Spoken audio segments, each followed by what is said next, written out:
It was only a matter of time before 50 Cent stormed the scene, and when he did, he brought the fire with zero chill.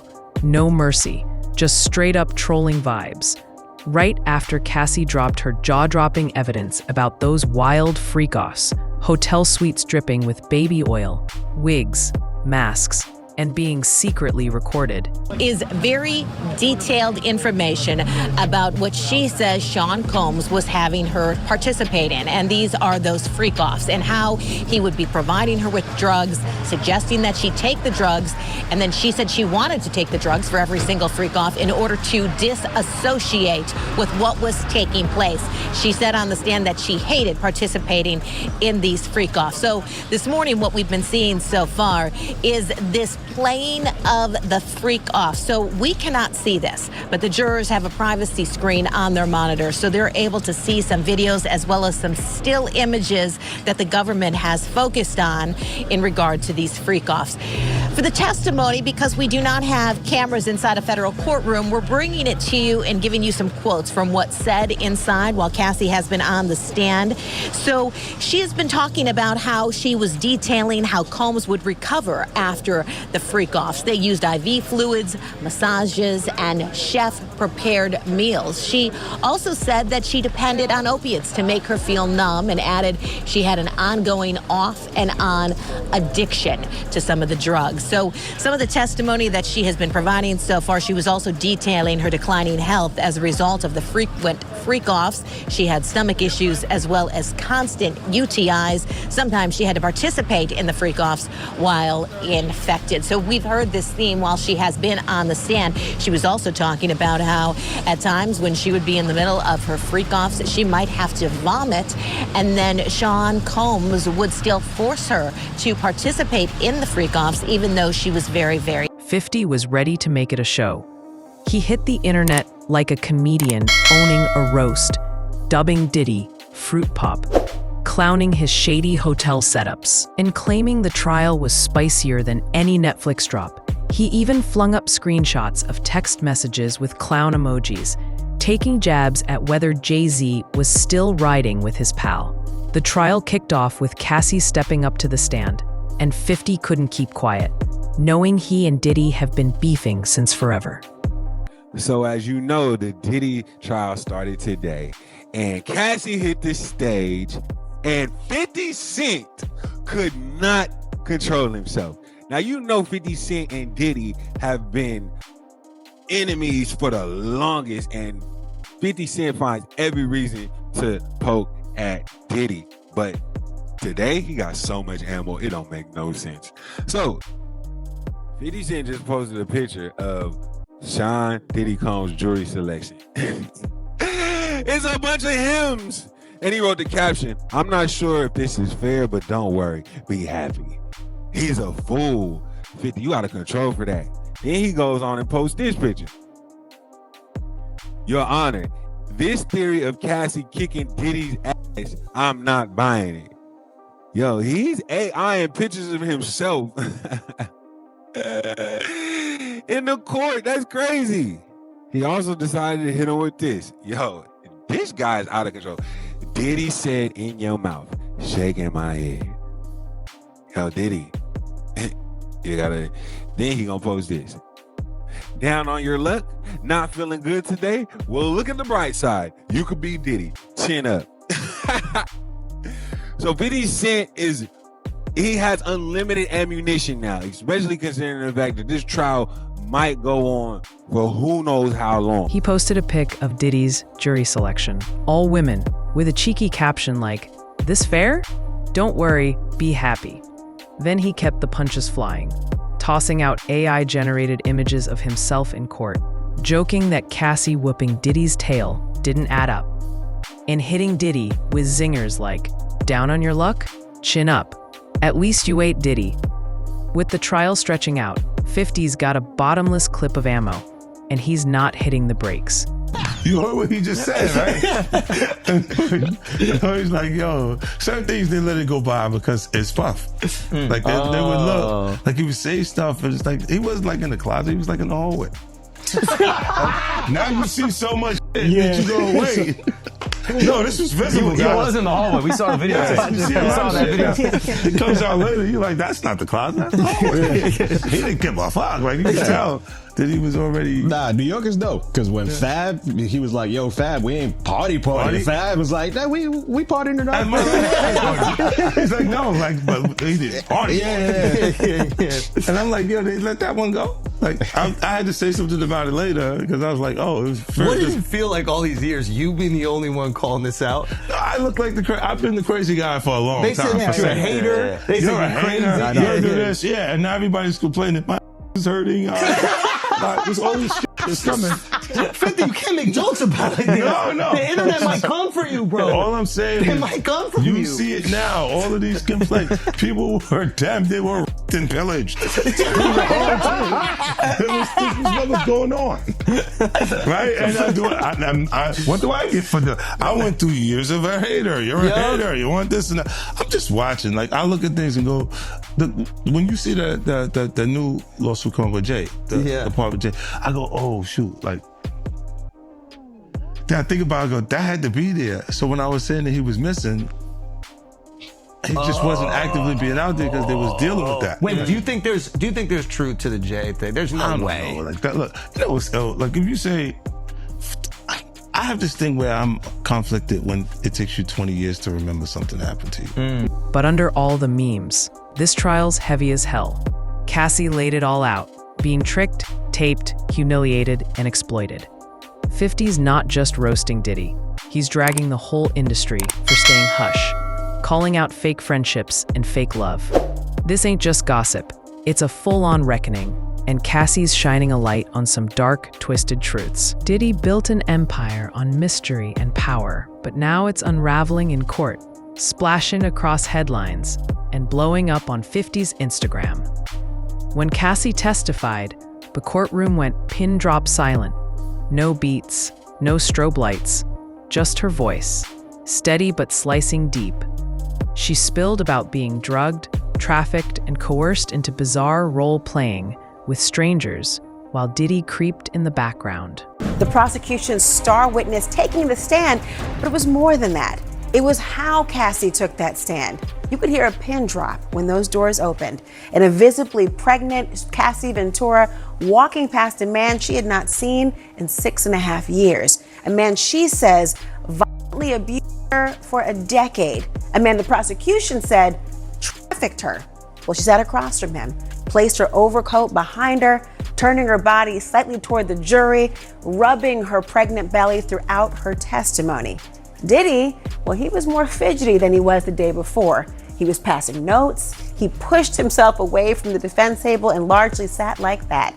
They never seemed to make eye contact with one another, not even after she was crying about having loved him once and planning and participating in these freak-off sex parties because she feared him and she wanted to make him happy, but feeling worthless, feeling disgusting because she didn't want to do it. Now, with each moment, the testimony became more and more graphic. Her delivery, though, it never changed.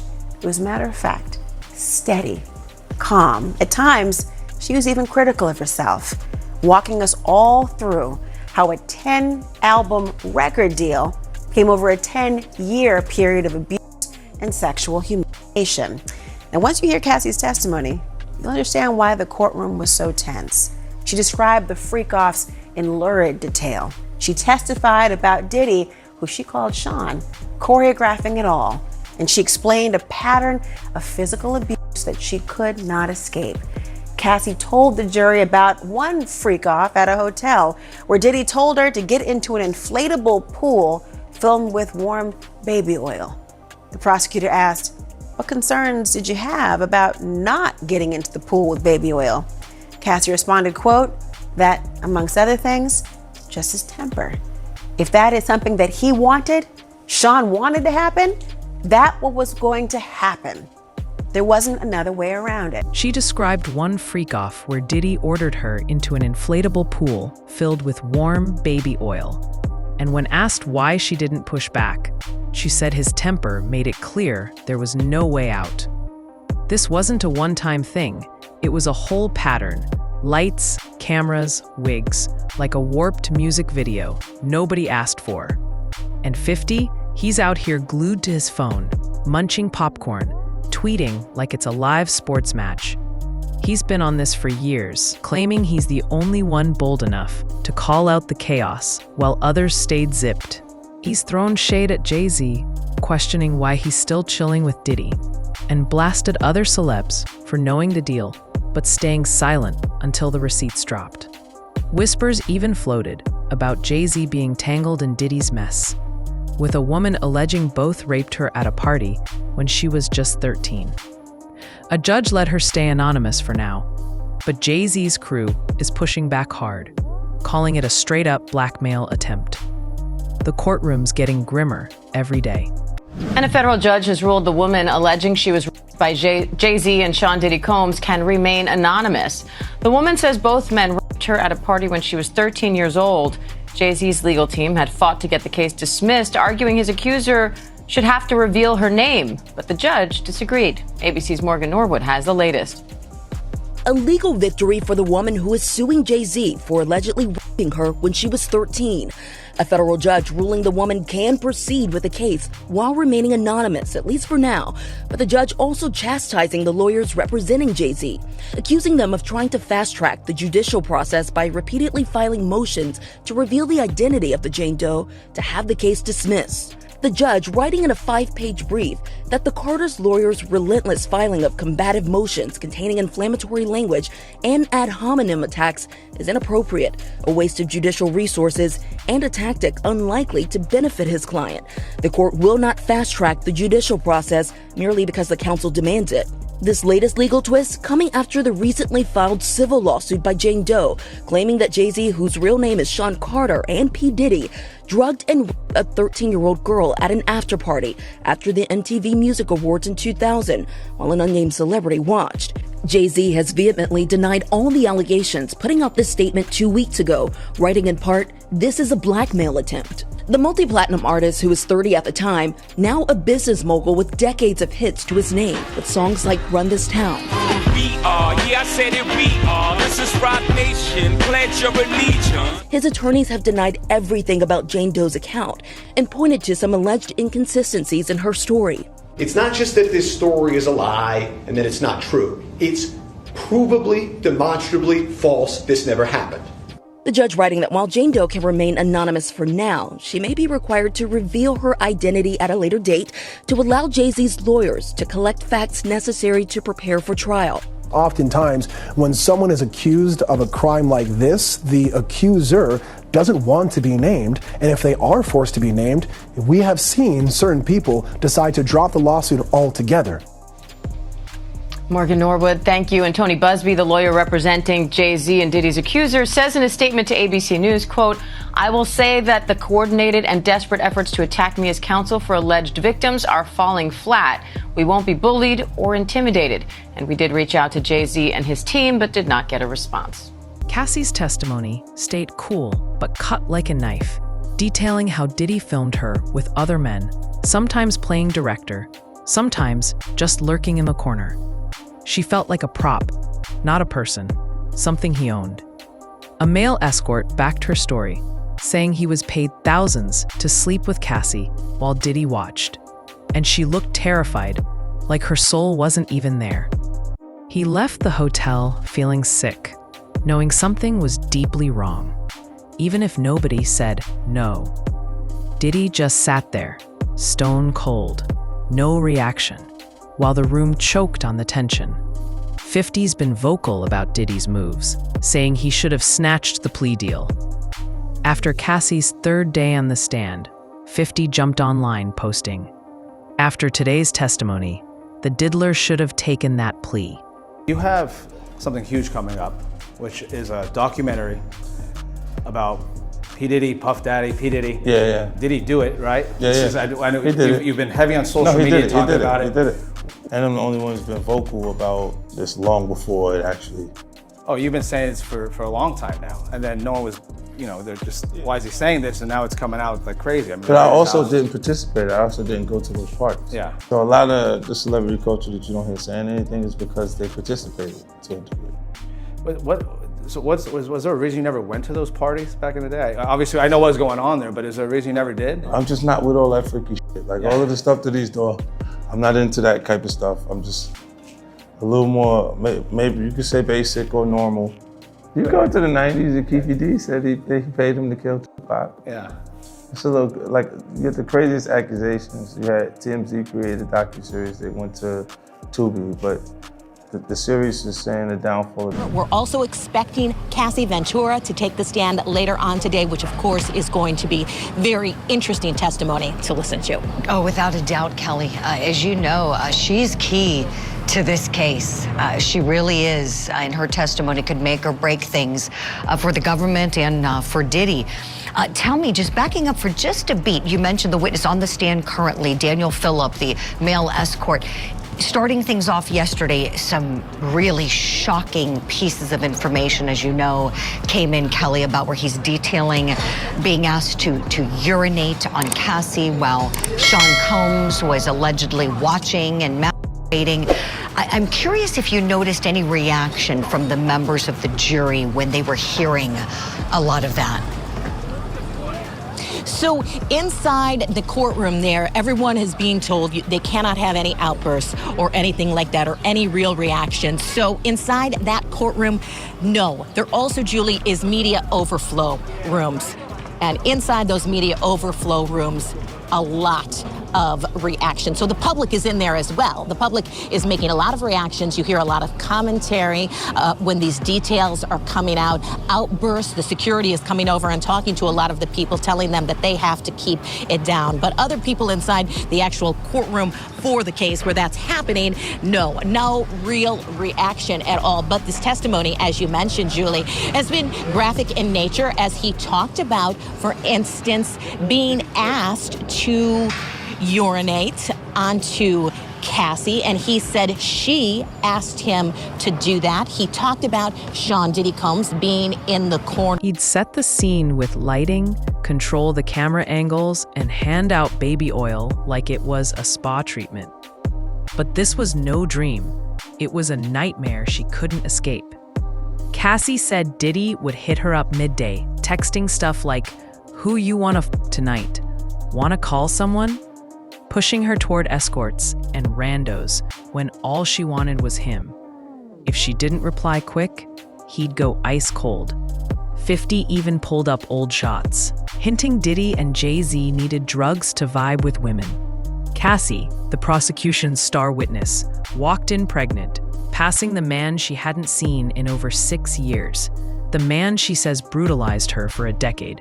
She sat, angled toward the jury, rubbing her belly while Diddy fidgeted, scribbling notes, never locking eyes.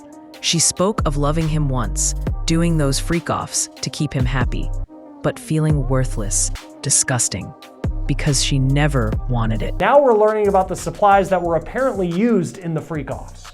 Again, the star witness is Cassandra Ventura. She and Diddy were in a relationship for 10 years. It ended in 2018. Cassie sued Diddy in 2023, and he settled that suit the very next day. That lawsuit was a major spark to the story that has brought us to what's playing out in court right now. This week, we heard Cassie tell her story to the jury. She says that Combs beat her, berated her, and forced her to take part in what has been called freak-offs. They're alleged drug-fueled sex parties involving escorts. Cassie said they were mentally and physically exhausting. She claimed that the freak-offs often left her with sores, UTIs, and needing IVs to recover. The jury has seen pictures of injuries from the relationship, Cassie says, like bloody lips and black eyes that she claims that Diddy gave her when they were together. The jury has also seen a video of Diddy assaulting Cassie in the hallway of an LA hotel in 2016 that was leaked to CNN. That's been seen by millions of people. That video, Cassie testified, shows her trying to escape a freak-off party. Now, the jury has also heard testimony from Cassie about the physical toll that she said freak-off parties had on her. This is an exchange from the transcript.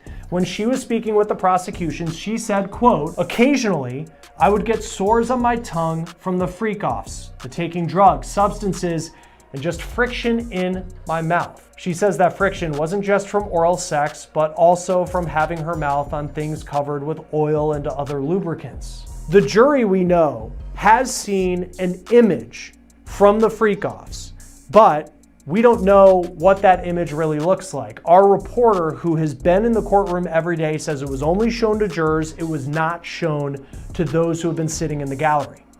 The defense, in its cross-examination, has been having Cassie read dozens of text messages that she and Combs sent to each other during their relationship. Messages like this one, trying to show that she was a willing participant in the freak-offs. Combs asks, quote, "When do you want to freak off, LOL?" And then Cassie replies, "LOL, I am just going up to change and put my ring in. I just picked it up. I'm always ready to freak off, LOL. LOL. The defense is trying to paint Combs and Ventura's relationship as one that was far more loving and consensual than Cassie's testimony presented thus far, and also prove that she wasn't forced to be part of the freak-offs, but she was a willing participant, and beyond that, she often organized them, they say.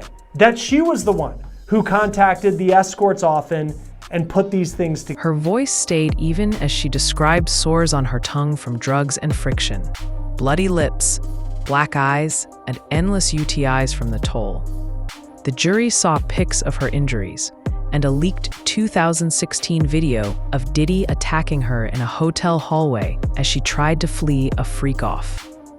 Another bombshell, Cassie said Diddy blew up Kid Cudi's car when he caught wind of their fling, and the defense tried to spin it, blaming her drug use and hookups with Cudi and Michael B. Jordan for the drama.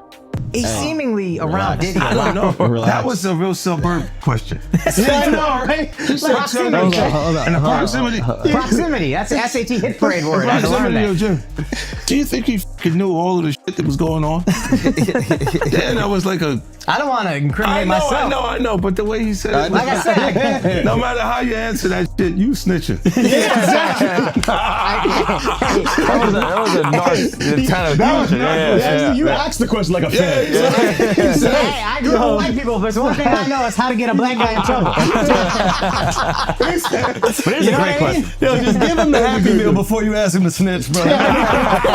You're not worried that if you throw little and you don't throw out allegations, but like you kind of poke fun at them. You just ask questions. You're not worried that it comes back your way? Like people dig up your past and try to pull stuff up? I don't got that in my past. I'm not. Everybody got a little bit. Look, like, not that it's real enough. I took a pill, but it was for me to perform better. For her to remember, buddy. I didn't give her a drink so she forget what the happened.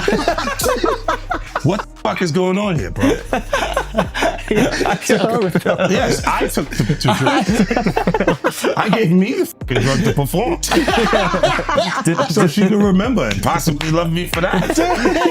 Did it work? What the fuck? Yo, bro, look, I'm doing pretty good. Doing pretty good. You know what I mean? Like, but I'm just saying, this is the opposite of normal shit that we're talking about, bro. That is why. Well, I don't know why it's so hard for people so just for to people to feel like you weird. would have something or you would have reserved energy because you feel like you was doing it too, this is people that are looking on separation between their hardships or their the things that they got going on that would be issues and what a celebrity's issues would be. Wait, what is So that? they think all celebrities are doing the same thing. Yeah. Right, and when you see, if I wasn't saying anything, guess what? You could safely say that a person on the outskirts that is not involved in hip-hop culture could think that everybody in hip-hop culture is with that. They had her read old texts to paint her as down for the freak-offs, but Cassie held strong, saying her friends, parents, and brother all witnessed the abuse. 50s turned it all into mean warfare, but he's spitting facts. This is bigger than jokes. He's exposing a world that stayed quiet too long, and Cassie's words are shaking it to its core. Diddy's team wants to brush it off as a complicated relationship, but 50's keeping it 100. Nah, fruit pop, you're toast. And the world's watching it go down, one savage post at a time.